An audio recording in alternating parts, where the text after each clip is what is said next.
यह कहानी सन 1950 के आसपास की है। उस समय मध्य प्रदेश के एक छोटे से कस्बे में हमारा परिवार रहता था। कस्बे का नाम था रामपुर। वह एक शांत और सुंदर जगह थी। चारों तरफ हरे भरे पेड़ थे और एक छोटी सी नदी बहती थी। कस्बे के बाहर एक पुरानी सड़क थी। वह सड़क पास के बड़े शहर को जाती थी, पर उस सड़क पर बहुत कम लोग जाते थे, क्योंकि वह सड़क जंगल के बीच से होकर गुजरती थी और रात में वहां बहुत अंधेरा रहता था। उस सड़क पर एक पुराना बस स्टॉप था। वह बस स्टॉप बहुत साल पहले बना था, पर अब उसका इस्तेमाल नहीं होता था, क्योंकि नई सड़क दूसरी तरफ बन गई थी। वह बस स्टॉप अब खंडहर हो चुका था। उसकी छत टूटी हुई थी, बेंचें जंग खा चुकी थीं और चारों तरफ घास उगाई थी। गांव के बुजुर्ग कहते थे, उस बस स्टॉप पर कभी कोई नहीं रुकता, क्योंकि वहां एक भूत बस का इंतजार करता है। हम बच्चे इन बातों पर यकीन नहीं करते थे। हम तो उस बस स्टॉप के पास खेलने जाते थे। वहां एक पुराना पेड़ था जिस पर हम झूला बनाकर झूलते थे। एक दिन की बात है, कस्बे में एक नया परिवार आया। वह परिवार दूसरे शहर से आया था। उनके पास एक बेटा था जिसका नाम था रमेश। रमेश उस समय 20 साल का था। वह बहुत मेहनती और अच्छा लड़का था। वह शहर में पढ़ाई करता था और छुट्टियों में घर आया था। रमेश को टहलने का बहुत शौक था। वह रोज सुबह और शाम को टहलने जाता। एक दिन उसने वह पुरानी सड़क देखी और पूछा, यह सड़क कहां जाती है? गांव के लोगों ने कहा, यह सड़क अब इस्तेमाल नहीं होती, तुम वहां मत जाना। रमेश ने पूछा, क्यों? लोगों ने कहा, वहां अजीब बातें होती हैं। रमेश हंस दिया। उसने कहा, यह सब अंधविश्वास है। उसने फैसला किया कि वह कल सुबह उसी सड़क पर टहलने जाएगा। अगली सुबह रमेश तैयार हो गया। उसकी मां ने कहा, बेटा मत जाना।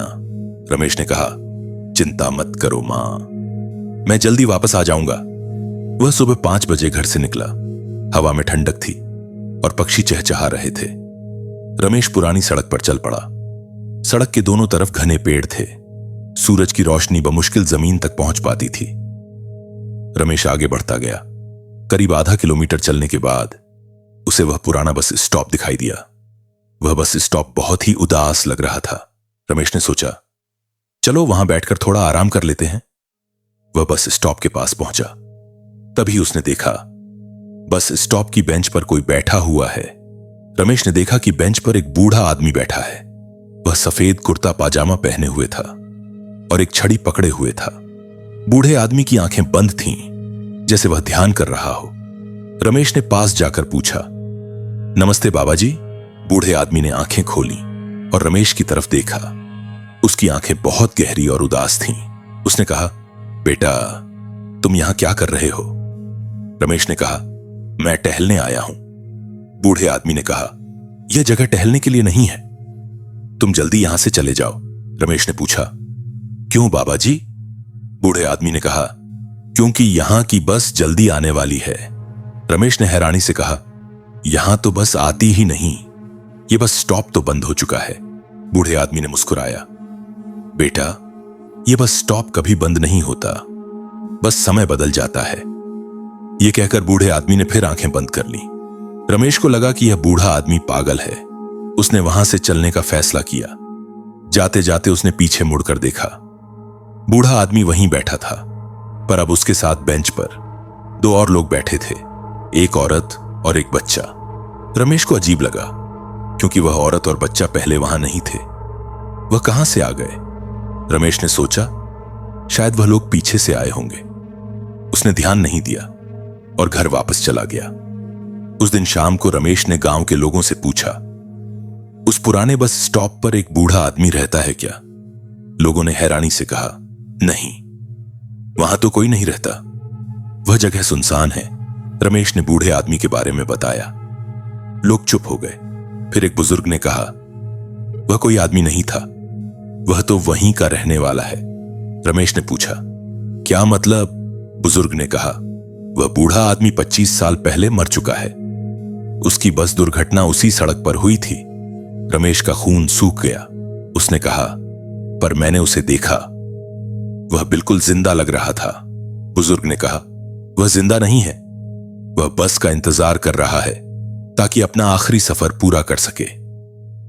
रमेश ने इस बात पर यकीन नहीं किया। उसने सोचा कि लोग उसे डरा रहे हैं, पर अगले दिन फिर वही हुआ। रमेश सुबह टहलने गया और फिर उस बस स्टॉप पर पहुंच गया।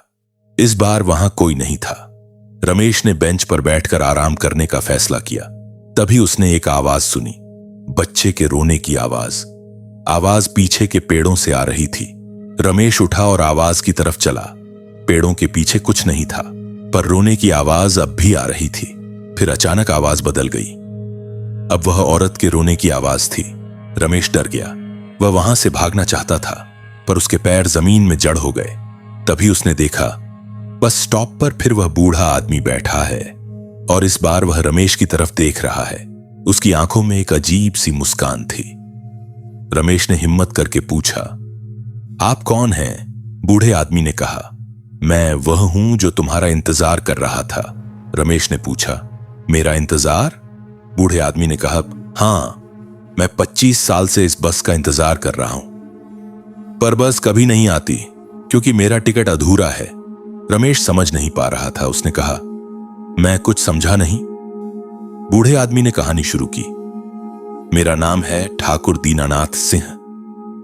25 साल पहले मैं इसी कस्बे में रहता था। मेरा परिवार बहुत बड़ा था, पत्नी, 2 बेटे, 1 बेटी, सब खुश थे। फिर एक दिन मुझे बड़े शहर जाना पड़ा। मेरे भाई की तबीयत खराब थी। मुझे जल्दी से जल्दी पहुंचना था। उस समय इस सड़क पर बस चलती थी। मैं सुबह 4 बजे बस स्टॉप पर आया। मेरे साथ मेरी पत्नी और बेटी भी थी। वह मुझे विदा करने आई थी। बस आने में देरी हो रही थी। तभी अचानक आसमान से बारिश शुरू हो गई, बहुत तेज बारिश। मैंने अपनी पत्नी और बेटी से कहा, तुम लोग घर चले जाओ, मैं अकेला इंतजार कर लूंगा। वह लोग मान गए और घर की तरफ चल दिए। मैं बेंच पर बैठकर बस का इंतजार करने लगा। तभी मैंने एक आवाज सुनी, मेरी बेटी की चीख। मैं दौड़ा, पर देर हो चुकी थी। एक तेज रफ्तार ट्रक, जो शायद ड्राइवर की नींद की वजह से सड़क से उतरकर बस स्टॉप की तरफ आ गया। वह ट्रक सीधा मेरी पत्नी और बेटी पर जा गिरा। दोनों की वहीं मौत हो गई। मैं बच गया क्योंकि मैं बस स्टॉप पर था। पर उस दिन के बाद मैं कभी उस बस स्टॉप से हिल नहीं पाया। मैं वहीं बैठा रहा और बस का इंतजार करता रहा, ताकि मैं अपना सफर पूरा कर सकूं और अपने परिवार से मिल सकूं। रमेश की आंखों में आंसू आ गए। उसने पूछा, पर आपकी बस कभी क्यों नहीं आई? ठाकुर दीनानाथ ने कहा, क्योंकि मेरा टिकट अधूरा है। मैंने जो टिकट खरीदा था वह 3 लोगों के लिए था, मेरे लिए, मेरी पत्नी के लिए और मेरी बेटी के लिए। पर वह दोनों तो चली गईं और मैं रह गया। अब मेरा टिकट बेकार है क्योंकि मैं अकेला सफर नहीं कर सकता। रमेश ने पूछा, फिर क्या करें? ठाकुर दीनानाथ ने कहा, तुम मेरी मदद कर सकते हो, तुम मेरा टिकट पूरा कर सकते हो। रमेश डर गया। उसने कहा, कैसे? ठाकुर दीनानाथ ने कहा, तुम्हें बस एक काम करना है। तुम्हें उस दिन की बारिश में बस स्टॉप पर आना है और मेरे साथ बैठना है।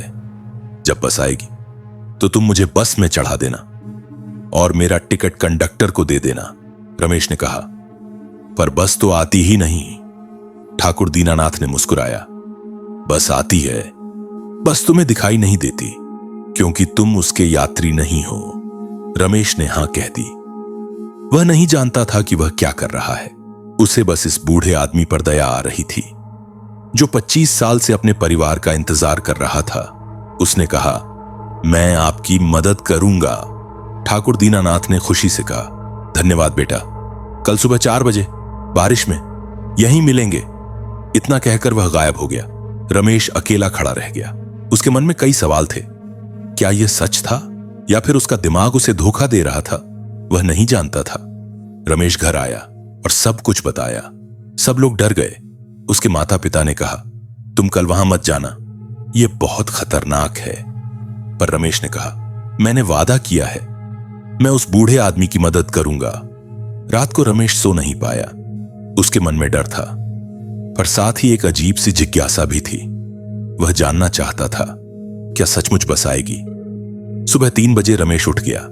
बाहर देखा तो बारिश हो रही थी, बिल्कुल उसी तरह जैसे ठाकुर दीनानाथ ने बताया था। रमेश ने छाता लिया और घर से निकल गया। सड़क पर बिल्कुल अंधेरा था। बारिश की आवाज के सिवा कुछ नहीं सुनाई दे रहा था। रमेश बस स्टॉप की तरफ चल पड़ा। 4 बजते बजते वह बस स्टॉप पर पहुंच गया। वहां कोई नहीं था। रमेश बेंच पर बैठ गया और इंतजार करने लगा। कुछ मिनट बाद उसे एक आवाज सुनी, बस के हॉर्न की आवाज। रमेश ने देखा, सड़क पर दूर से लाइटें आ रही थीं। वह लाइटें बहुत धुंधली थीं, जैसे कोहरे में छिपी हों। लाइटें करीब आती गईं और रमेश ने देखा वह एक पुरानी बस थी, जैसी बसें 25 साल पहले चलती थीं। बस स्टॉप के सामने रुकी। दरवाजा खुला। अंदर से कंडक्टर ने झांका। वह भी बहुत पुराने कपड़े पहने हुए था। उसने कहा, चढ़ने वाला है। तभी रमेश ने देखा ठाकुर दीनानाथ उसके बगल में बैठे हैं। वह मुस्कुरा रहे हैं और उनके हाथ में एक पुराना टिकट है। रमेश ने हिम्मत करके कहा, हां, ये सज्जन चढ़ेंगे। रमेश ने ठाकुर दीनानाथ का हाथ पकड़ा और उन्हें बस की तरफ ले चला। ठाकुर दीनानाथ ने बस में कदम रखा। फिर वह मुड़े और रमेश से बोले, धन्यवाद बेटा, अब मैं अपना आखिरी सफर पूरा कर सकता हूं। रमेश ने टिकट कंडक्टर को दिया। कंडक्टर ने टिकट देखा और कहा, यह टिकट 3 लोगों के लिए है। पर सिर्फ एक आदमी है, ठाकुर दीनानाथ ने कहा। नहीं, 3 लोग हैं। यह कहकर उसने अपने दोनों तरफ देखा, जैसे कोई उसके साथ खड़ा हो। रमेश ने कुछ नहीं देखा, पर कंडक्टर ने मुस्कुराकर कहा, अच्छा 3 लोग, तो फिर चलो अंदर। ठाकुर दीनानाथ अंदर चले गए। बस का दरवाजा बंद हो गया और बस चल पड़ी। रमेश देखता रहा जब तक बस की लाइटें दूर नहीं हो गईं। फिर सब कुछ शांत हो गया। रमेश वहां से घर आ गया। उसने सब कुछ बताया। सब लोग हैरान रह गए। गांव के लोगों ने जब सुना तो वह बस स्टॉप पर गए। वहां कुछ नहीं था, बस एक पुराना बस स्टॉप और खामोशी। कुछ दिन बाद रमेश शहर चला गया, पर वह कभी उस बस स्टॉप के बारे में नहीं भूला। सालों बाद जब रमेश वापस आया तो उसने देखा बस स्टॉप अब भी वैसा ही है, पर अब वहां कोई नहीं बैठता।